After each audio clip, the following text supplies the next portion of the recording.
राज्याच्या राजकारणात एका अत्यंत महत्त्वाच्या टप्प्यावर आपण आहोत. बरंच काही गेल्या 5 वर्षात घडलं आहे आणि पुढे निवडणुका आहे आणि अशा टप्प्यावर आपल्याबरोबर आज मुख्यमंत्री एकनाथ शिंदे आहेत. खरं तर हा विजनचा कार्यक्रम आहे आणि शिंदे साहेब, सरकार आपल्या दारी आपण सातत्यानं करत आहात. आत्तापर्यंत केलेली विकासाची कामं तर आम्हाला माहिती आहेच, पण येणाऱ्या काळासाठी महाराष्ट्रासाठी शेतकरी असो, महिला असो, रोजगार असो, आरोग्य असो, काय विजन महाराष्ट्रापुढे आपण मांडत आहात? खरं म्हणजे आम्ही विकासाला महत्त्व दिलंय. सरकार नवीन महायुतीचं स्थापन करण्यापूर्वी जे प्रकल्प बंद होते, बंद पाडले होते, किंबहुना ज्या काही अडचणी होत्या त्या सर्वप्रथम आम्ही दूर केल्या. मग त्यामध्ये मेट्रो असेल, कारशेड असेल, समृद्धी असेल, इतर अनेक प्रकल्प जे आहेत या राज्यासाठी हिताचे होते आणि विकासासाठी महत्त्वाचे होते. अशा प्रकल्पांना आम्ही चालना दिली आणि सगळीकडेच आपण पाहतोय की एक विकासाची घोडदौड जोरात सुरू आहे. महाराष्ट्र एक पहिलं राज्य आहे असं मी अतिशय विश्वासाने आणि खात्रीने सांगेन की देशामध्ये सगळ्यात जास्त इन्फ्रास्ट्रक्चरचे प्रोजेक्ट महाराष्ट्रामध्ये सुरू आहेत. त्याचा अनुभव आपण घेतला असेल. MTHL अटल सेतू 22 किलोमीटरचा सिंगल लॉंगेस्ट सी ब्रिज आपण केला, जे 2 तासाचं अंतर 15 मिनिटावर. गेम चेंजर प्रकल्प आहे. थोडी पार्श्वभूमी आपल्याला मी सांगतो. समृद्धी नागपूर मुंबई बाळासाहेब ठाकरे समृद्धी महामार्ग 15-20 तासाचं अंतर 7-8 तासावर येते. अनेक प्रकल्प आहेत. मुंबईचा मिसिंग लिंक आहे. त्याचबरोबर मेट्रोचं 337 किलोमीटरचं जाळं टप्प्याटप्प्याने आपण पुढे जातोय. आज आपण मेट्रो 3 पहिला टप्पा पूर्ण करतोय 13 किलोमीटरचा. त्याचबरोबर कोस्टल हायवे करतोय. हा कोस्टल हायवे अगदी वरळी सीलिंग ते बांद्रा टू वर्सोवा, वर्सोवा ते विरार, विरार ते पालघर, म्हणजे एका शेवटच्या टोकाला आपण तो घेऊन जातोय. त्यामुळे ठाणे, रायगड, पालघर हे सगळे तिन्ही जिल्हे जे आहेत हे तिन्ही जिल्हे डेव्हलप होतील. त्यामुळे आम्ही विकासाला फार महत्त्व दिलेलं आहे आणि आज पाहिलं तर पुढे देखील शेवटी विकास म्हणजे काय, सर्वसामान्याला त्याचा फायदा झाला पाहिजे. आज एक रस्ता, एक महामार्ग, फक्त महामार्ग नसतो तो पूर्णपणे गेम चेंजर असतो. जसं अटल सेतू, समृद्धी. आज समृद्धी 700 किलोमीटरचं, शेतकरी जर आज आपला शेतमाल घेऊन निघाला 3ऱ्या दिवशी पोचायचा. आता तो हा शेवटचा टप्पा कंप्लीट झाल्यानंतर सकाळी निघालेला शेतमालाचा ट्रक संध्याकाळी इथे मुंबईमध्ये पोहोचेल. हा विकास आहे. लोकांना त्याच्यातून फायदा झाला पाहिजे, व्हॅल्यू ॲडिशन झालं पाहिजे. शेतकऱ्यांना जागेच्या जागी तिकडे या, आता इंडस्ट्री तिकडे जात नव्हती, का कनेक्टिव्हिटी नव्हती. म्हणून आमचा उद्देश हाच आहे, डेव्हलपमेंट जी लोकांच्या हिताची आहे आणि डेव्हलपमेंट करताना पर्यावरण पूरक, ती प्रो डेव्हलपमेंट असली पाहिजे, एन्व्हायरमेंट पूरक असली पाहिजे. आणि राज्य आमचं आपल्याला माहित आहे प्रो ऍक्टिव्ह आहे, प्रो पीपल आहे, सर्वसामान्य माणसाला मदत करणारा आहे, सर्वसामान्यांच्या जीवनामध्ये बदल कसा होईल हे पाहणार आहे. म्हणून आम्ही सुरुवातीपासून, मी एक फक्त आठवण सांगतो, मी आणि देवेंद्रजी फक्त दोघंच पहिले शपथ घेतली आम्ही आणि पहिली कॅबिनेट आपली नियमानुसार करायची असते. त्या कॅबिनेटला तुम्ही माहिती घेतली खांडेकर साहेब, तर त्याच्यामध्ये शेतकऱ्यांचे सिंचनाचे प्रकल्प आम्ही घेतले. जे दुष्काळग्रस्त भाग आहेत तिकडे पाणी कसं वळवता येईल हे आम्ही घेतले. मराठवाडा ग्रीड, वॉटर ग्रीड बंद झाला होता, बंद केला होता, त्याला आम्ही ओपन केलं. जलयुक्त शिवार योजना बंद होती, ती आम्ही सुरू केली. शेतकऱ्यांच्या जीवनामध्ये बदल कसे होतील यासाठी आम्ही काम केलं. आज तुम्हाला मी सांगतो, 2.5 वर्षाच्या पूर्वीच्या काळामध्ये आणि आमच्या 1.5 वर्षाच्या काळात 120 प्रकल्प, सिंचन प्रकल्पांना आम्ही मान्यता दिली. 12 लाख हेक्टर जमीन सिंचनाखाली येणार आहे. हे शेतकऱ्यांसाठी मोठं पाऊल आम्ही उचललेलं आहे. नक्कीच शेतकऱ्यांबद्दल तर आपण सांगितलंच. इन्फ्रास्ट्रक्चरचे प्रोजेक्ट सुद्धा आम्ही बघत आहोत, मोठ्या प्रमाणामध्ये राज्यात सुरू आहे. आणि खरं तर आपण अगदी जेव्हा मुख्यमंत्री झाला होतात आणि वेगवेगळे आरोप आपल्यावर होत होते, मग एकीकडे सहानुभूती होती, तरी तेव्हाही आपण म्हटलं की विकास हेच आपलं ध्येय राहणार, हीच आपली रणनीती होती. आपल्यावर गद्दार म्हणून आरोप करण्यात आले, तेव्हाही आपण विकासानं उत्तर देऊ असंच म्हटलं होतं. आपल्याला अनेक वेळेला मिंदे खोके अशा पद्धतीचे आरोप झाले, त्याही वेळेला आपण विकास हेच म्हटलं होतं, डेव्हलपमेंट. पण लोकांपर्यंत हा संदेश नक्की पोचलाय का महाराष्ट्राचा? मी याच्यामध्ये एकच सांगेन, जे आमच्यावर आरोप करणारे खरं म्हणजे 2019ला शिवसेना आणि भाजपा युती होती. बाळासाहेब आणि मोदी साहेबांचे फोटो लावून आमचे उमेदवार लोकांकडे गेले, मतं मागितली आणि सरकार ज्याबरोबर स्थापन करायला पाहिजे होतं ते सरकार स्वतःच्या स्वार्थासाठी, खुर्ची मिळवण्यासाठी काँग्रेस, एनसीपी आणि या सगळ्यांबरोबर स्थापन केलं. खरं म्हणजे हाच मोठा विश्वासघात आहे, मतदारांशी विश्वासघात आहे, आपल्या आयडिओलॉजी बरोबर विश्वासघात आहे, बाळासाहेबांच्या विचाराबरोबर विश्वासघात आहे. आणि म्हणून आम्ही कधी बोलत नाही, आम्ही कधी आरोपाने उत्तर देत नाही. पण आज 50 आमदार, 13 खासदार, विधान परिषदेचे सदस्य, इतर अनेक लोक, जिल्हा परिषद, नगरसेवक, शेकडो, हजारो, लाखो लोक, जर आम्ही चुकीचं पाऊल उचललं असतं तर आले असते का? झालेल्या ग्रामपंचायतीच्या निवडणुकीमध्ये आता ते कुठल्या नंबरला गेलेत तेही माहिती आहे आपल्याला. महायुती नंबर 1ला आली. याचं कारण लोकांना हे जी भूमिका त्यांनी त्यावेळेस घेतली ती आवडली नव्हती. कारण आपला महाराष्ट्रातला मतदार आणि नागरिक हा संवेदनशील आहे, हा भावनिक आहे. त्याच्याशी तुम्ही जर विश्वासघात कराल आणि त्याच्याशी तुम्ही बेईमानी कराल तर तुम्हाला त्या जागा तो दाखवेल. त्यामुळे मी जे केलं, या महाराष्ट्रामध्ये शिवसेना वाचली पाहिजे, शिवसैनिकांचं खच्चीकरण थांबलं पाहिजे आणि जे विकास थांबलंय, विकासाचं चक्र थांबलंय, तो विकास पुढे गतीने झाला पाहिजे यासाठी. आणि आज पाहतोय आपण सगळीकडे कामं सुरू आहेत, सगळीकडे आम्ही योजनांचा निर्णय घेतोय. शासन आपल्या दारी हा अतिशय लोकप्रिय कार्यक्रम लोकाभिमुख झाला, इतर राज्य त्याचं अनुकरण करतात. जवळपास 3,70,00,000 लोकांनी त्याचा फायदा घेतला. काल कल्याणचा कार्यक्रम होता, 1,00,000 लोक होते शासन आपल्या दारीमध्ये. मग हे काय, जर आम्ही चुकीचं पाऊल उचललं असतं तर जनतेने आम्हाला फटकारलं असतं, जनतेने आमच्याकडे पाठ फिरवली असती. मी ज्या ज्या ठिकाणी जातो तिथे एक उत्स्फूर्त प्रत्येक, म्हणजे लहान मुलं असतील, तरुण असतील, वृद्ध, ज्येष्ठ असतील, हसत मुखाने स्वागत त्यांनी केलंच नसतं. मला चेहरे कळतात, आपल्याला कळतं काय आहे ते. हे तुम्ही वारंवार वारंवार वारंवार आरोप करून हे काय साध्य करतायत मला माहित नाही, परंतु ते आमच्या पथ्यावरच आहे आणि जनतेला हे सगळं आवडत नाही. जनतेला काम करणारा माणूस पाहिजे, घरी बसणारा नको. फील्डवर काम करणारा पाहिजे, ग्राउंड रियालिटी समजून घेणारा पाहिजे, जागेवर जाऊन मदत करणारा पाहिजे. घरी बसून फेसबुक लाईव्ह करणारा माणूस आवडत नाही लोकांना. कोविडमध्ये हाच एकनाथ शिंदे पीपी किट घालून फिरत होता, तेव्हा कुठे होते कोण लोक?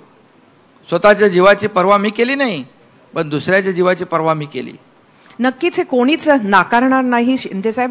मात्र आज आपल्या राज्यामध्ये विरोधक जितके एकसंध आपल्याला दिसतात आहेत तसे आधी दिसले नव्हते.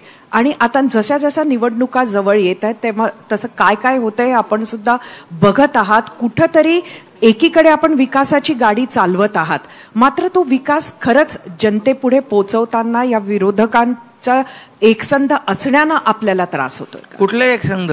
आता अधिवेशन पाहिलं आपण, अधिवेशनामध्ये विरोधकांनी या राज्यातले प्रश्न मांडले पाहिजे, राज्यातल्या जनतेला न्याय मिळवून दिला पाहिजे, शेतकऱ्यांसाठी, कामगारांसाठी, महिलांसाठी, तरुणांसाठी आवाज उठवला पाहिजे. काय त्यांचा कोणाचा पायपूस कोणात नव्हता, एकदम गळाले, म्हणजे विश्वास गमावलेला विरोधी पक्ष आहे. कारण कामच आम्ही एवढं केलंय की त्यांना बोलायला काही संधीच नाही. एकावर एक निर्णय, अशी निर्णयांची थप्पी आणि अंमलबजावणीची थप्पी सुरू आहे. त्यामुळे त्यांच्या पायाखालची वाळू सरकली आहे आणि त्यांना हेही कळत नाही आम्ही आता विरोधात बोलायचं काय बोलायचं, उद्या काय होणार आहे, उद्या कोण कुठे असेल तेही माहित नाही. आणि या सगळ्या गोष्टी ज्या आहेत, आम्ही विरोधकांच्या आरोपांना आम्ही उत्तर देत नाही बिलकुल. तुम्ही पाहिलं की निर्णय घेतलेले आज आम्ही महिलांसाठी आज महिला सक्षमीकरणाचं काम मोदीजी आले होते. किती महिला होत्या इथे नव्या मुंबईमध्ये. आज महिला सक्षमीकरणाचा निर्णय आम्ही घेतला.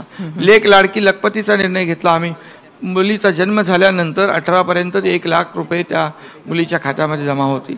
एसटी मध्ये 50% सवलत दिली. ज्येष्ठांना खूप फायदा झाला महिलांना. आज हा विकास नक्कीच एसटीची रायडरशिप खूप वाढली. विकास पोचत नाही म्हणजे काय, विकासाचा लाभ घेत आहेत ते. आपण मोदींबद्दल म्हटलं तर मोदी इतकेदा महाराष्ट्रात आले. एक गोष्ट आम्ही जे तुम्हाला टीव्हीच्या स्क्रीनवर पाहतोय, कार्यक्रमाच्या मैदानावर जेव्हा बघतो तेव्हा मला एक लक्षात आलं की मोदी हे सहसा गंभीर असतात इतर कुठल्याही देशभर जेव्हा जातात, पण त्यांची आणि तुमची केमिस्ट्री काहीतरी वेगळीच वाटते. ते नेहमी तुमच्याशी मात्र बोलताना अत्यंत त्यांचा चेहरा बदलून जातो, त्यांचे एक्सप्रेशन्स बदलून जातात. काय तुमची ही केमिस्ट्री आहे? तुम्ही काय जादू केली आहे? काही जादू नाही, त्यांचीच जादू चालली आहे. त्यांचीच गॅरंटी देशात चालली आहे. आणि त्यांना काम करणारा कार्यकर्ता आवडतो. कारण मी सांगतो, मी भाषणात देखील सांगतो, मोदीजी 10 वर्षामध्ये त्यांनी एकही सुट्टी घेतली नाही. पूर्ण जीवन त्यांनी देशासाठी समर्पित केलेलं आहे. आज त्यांना वैयक्तिक दिवाळी साजरी करतात सीमेवर लढणाऱ्या जवानांच्या बरोबर. आज आपल्या देशाचं नाव, भारताचं नाव जगभरामध्ये आदराने घेतलं जातं, सन्मानाने घेतलं जातं. किती देशाचे प्रमुख, राष्ट्राध्यक्ष, प्रधानमंत्री त्यांना कुठल्या पद्धतीने सल्यूट करतात, किती रिस्पेक्ट करतात. कोणी काय बोलतो, म्हणजे बॉस म्हणतो, कोणी नमस्कार करतो वाकून. हे सगळं जे पाहतोय आपण, एक म्हणजे विजनरी लीडर, म्हणजे ज्या इतर देशांशी देखील त्यांनी कोविडमध्ये. पण तुमच्यावर वेगळं प्रेम आहे त्यांचं. नाही, त्यांनी म्हटलं की हा मेहनती आहे, प्रामाणिक आहे, कष्टाळू आहे. याचं मला प्रधानमंत्र्यांनी कौतुक करणं हे माझ्यासाठी फार मोठी अभिमानाची बाब आहे. आणि शेवटी बघा, मी आज मुख्यमंत्री असलो तरी सुद्धा सर्वसामान्य कार्यकर्ता म्हणूनच काम करतोय. ॲक्सेसिबिलिटी आणि सिम्प्लिसिटी माझी आयडेंटिटी आहे. मी नेहमी भेटतो लोकांना, संवाद साधतो. कुठे दुर्घटना झाली तर वैयक्तिक जातो आणि सगळी यंत्रणा कामाला लावतो. त्यांना लवकर मदत होते, त्यांचे जीव वाचतात. हे काय, हे शेवटी मेहनतीचं काम आहे. आणि मेहनत आणि कष्ट आणि एकनाथ शिंदे हे समीकरण आहे. त्यामुळे मोदीजी माझ्याबद्दल त्यांचं मत जे आहे ते व्यक्त करत असतात. ही माझ्यासाठी खूप मोठी बाब आहे. शिंदेसाहेब, राज्यासमोर एक अजून संकट म्हणावं त्याला, किंवा पुढची अडचण आहे, किंवा लोकांची समस्या म्हटली पाहिजे, ती म्हणजे मराठा आरक्षणाला घेऊन आंदोलन अजूनही थांबलेलं नाहीये. दुसरीकडे निवडणुका आणि मराठा आंदोलन याचा सुद्धा परिणाम कुठंतरी महायुतीवर होईल असं आपल्याला वाटतंय का? ज्या पद्धतीनं रोजच्या बातम्या गावागावातून येतात आहेत. मला वाटतं, मी दसरा मेळाव्यामध्ये शिवाजी महाराजांची जाहीर शपथ घेतली होती, मराठा समाजाला आरक्षण मिळवून देणार. त्यावेळेस माझ्या डोक्यात गणितं होती. आणि मग त्यावेळेस मराठा समाजाला आरक्षण का रद्द झालं सुप्रीम कोर्टाचं, त्याची कारणं काय, कारण मीमांसा काय ऑब्झर्वेशन नोंदवलेली आहे सुप्रीम कोर्टाने, याच्यावर बारकाईने भोसले समितीने अभ्यास केला. आणि आम्ही एक मागासवर्ग आयोग पुनर्गठित केला आणि त्यांना सॅम्पल सर्वे नाही, एक्सटेन्सिव्ह डिटेल सर्वे करायला सांगितला. आणि घर टू घर आम्ही सर्वे केला. जवळपास 2.5-3 कोटी घरांचा सर्वे केला. आणि मराठा समाज मागास नाही असं कोर्टाचं मत होतं बापट आयोगाच्या अहवालानुसार. पण बापट आयोगाच्या अहवालाला खूप वर्ष झाली. त्यानंतर बरंचसं पाणी पुलाखालून वाहून गेलं. आज मराठा समाज जो आहे, माथाडी मोलमजुरी करणाऱ्या महिला आहेत, ऊसतोड कर्मचारी आहे, आत्महत्येमध्ये प्रमाण जास्त आहे, अल्पभूधारक आहेत, लँडलेस आहेत, खूप मोठ्या प्रमाणावर डबेवाले आहेत. मराठा समाज हा सोशली आणि एज्युकेशनली बॅकवर्ड आहे, हे मागासवर्ग आयोगाने त्याच्यामध्ये सिद्ध केलं. त्याची टक्केवारी BPL खाली किती आहे त्याची सगळी टक्केवारी आणली आणि पूर्ण एनालिसिस केलेला आहे. आणि त्यामुळे मराठा समाजाचं आरक्षण दिलेलं आम्ही हे कायद्याच्या चौकटीत टिकणारं, कायद्याच्या कसोटीवर टिकणारं आरक्षण दिलेल्याच्या सर्व काळजी आम्ही घेतलेली आहे. आणि त्यामुळे जसं पूर्वी आम्ही दिलं होतं देवेंद्र फडणवीस मुख्यमंत्री असताना, त्याच्यामध्ये काही तो सॅम्पल सर्वे होता. पण जे आम्ही आता आरक्षण दिलेले आहेत ते टिकणारं आरक्षण, आणि पोलीस भरतीमध्ये आता त्यांना आरक्षणाचा लाभ मिळू लागला. पण मग जरांगे नाराज का आहेत अजूनही? जरांगेंचा विषय होता कुणबी नोंदी शोधणे, कुणबी नोंदी शोधून त्यांना प्रमाणपत्र देणे. त्याच्यावर आम्ही काम केलंय. जस्टिस शिंदे कमिटी आम्ही गठीत केली. कुणबी नोंदी मिळत नव्हत्या, त्या शोधल्या, प्रमाणपत्र मिळू लागले. मराठवाड्यापुरता तो मर्यादित होता, मग मराठवाड्यामध्ये ते मिळू लागलं. आता एक आम्ही त्याच्यामध्ये जे त्यांनी सगळे सोयरे आणि इतर आपले ब्लड रिलेशन यांना मिळालं पाहिजे, त्याच्यावर आम्ही एक नोटिफिकेशन काढले. 6 लाख लोकांनी हरकती नोंदवल्या, त्याची स्क्रुटिनी चालू आहे, छाननी चालू आहे. आणि त्याच्यानंतर जे काय नियमाने कायद्याने आम्ही त्यांना नेहमी सांगितलंय, मागणी अशी पाहिजे की कायद्याच्या कसोटीवर टिकली पाहिजे, कोर्टामध्ये टिकली पाहिजे, तर त्या समाजाला फायदा होईल. फसवणूक करणारा सरकार आमचं नाही. त्यामुळे त्यांनी देखील समजून घेतलं पाहिजे की एकीकडे मराठा आरक्षण, ज्यांना कुणबी नको मराठा आरक्षण पाहिजे त्यांना आम्ही देऊन टाकलं. एवढं मोठं धाडस केलं, कोणाला अनपेक्षित होतं सगळं, एवढ्या लवकर मराठा आरक्षण मिळेल. ज्यांनी जेव्हा संधी होती तेव्हा त्यांनी दिलं नाही. नक्कीच सिस्टमॅटिकली आपण एकत्र ठराव करतात, एकत्र हाऊसमध्ये एक मताने आम्ही ठराव करतात आणि बाहेर सांगतात येऊन की मराठा समाज आरक्षण टिकणार नाही. अरे टिकणार का नाही त्याची कारणं आहेत का तुमच्याकडे? टिकणार का आहेत त्याची कारणं आमच्याकडे आहेत. त्यामुळे मराठा समाजाला न्याय देण्याचा आम्ही निर्णय घेतलाय. आणि आमचं सुरुवातीपासून म्हणणं होतं इतर समाज, ओबीसी समाज यांच्यावर अन्याय न करता आम्ही आरक्षण देणार, आणि ते आम्ही दिलेलं आहे आणि ते टिकवणार देखील.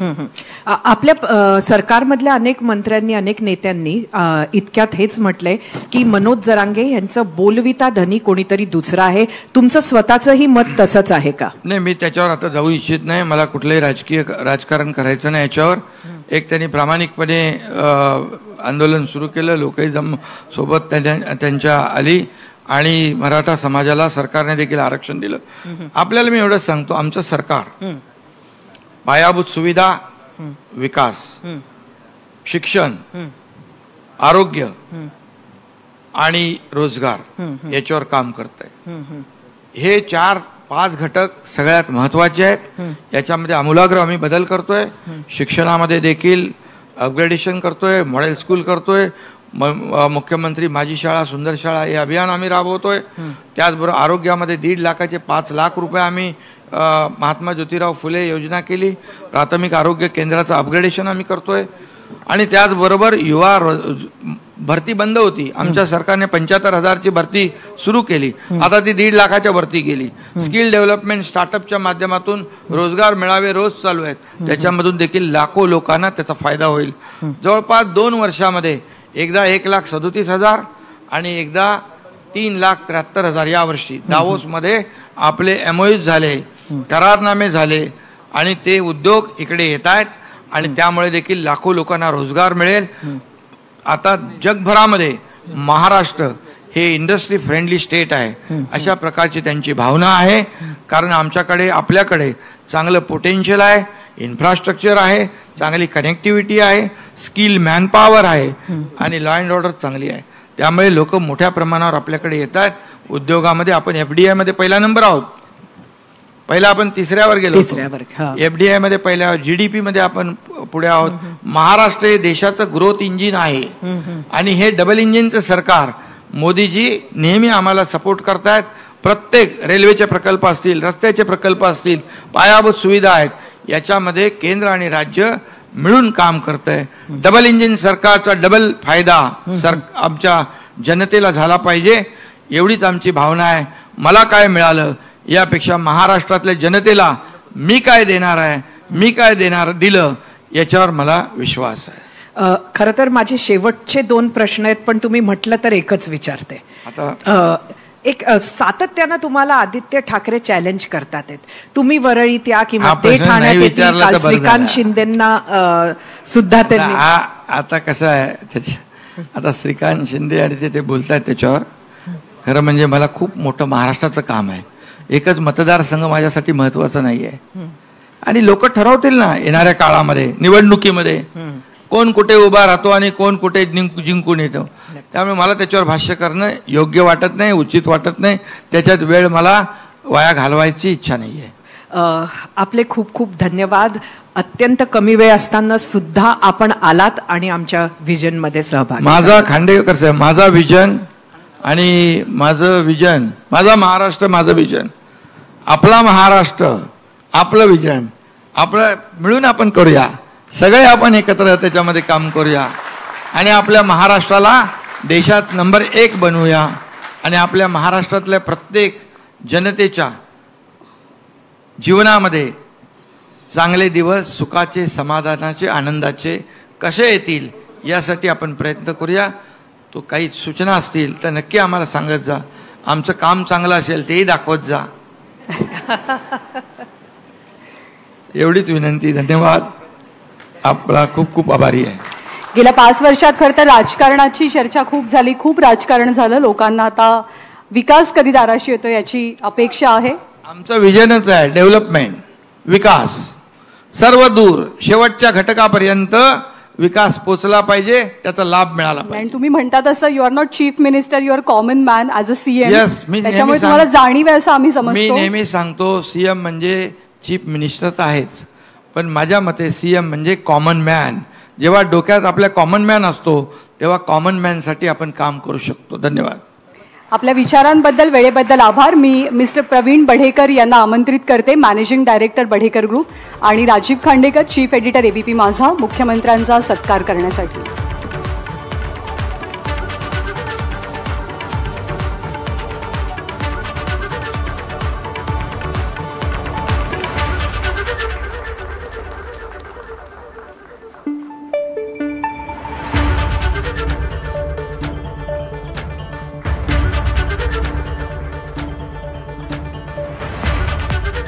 पुन्हा एकदा आभार मुख्यमंत्री साहेब, आपल्या व्यस्ततेतनं वेळ दिल्याबद्दल धन्यवाद.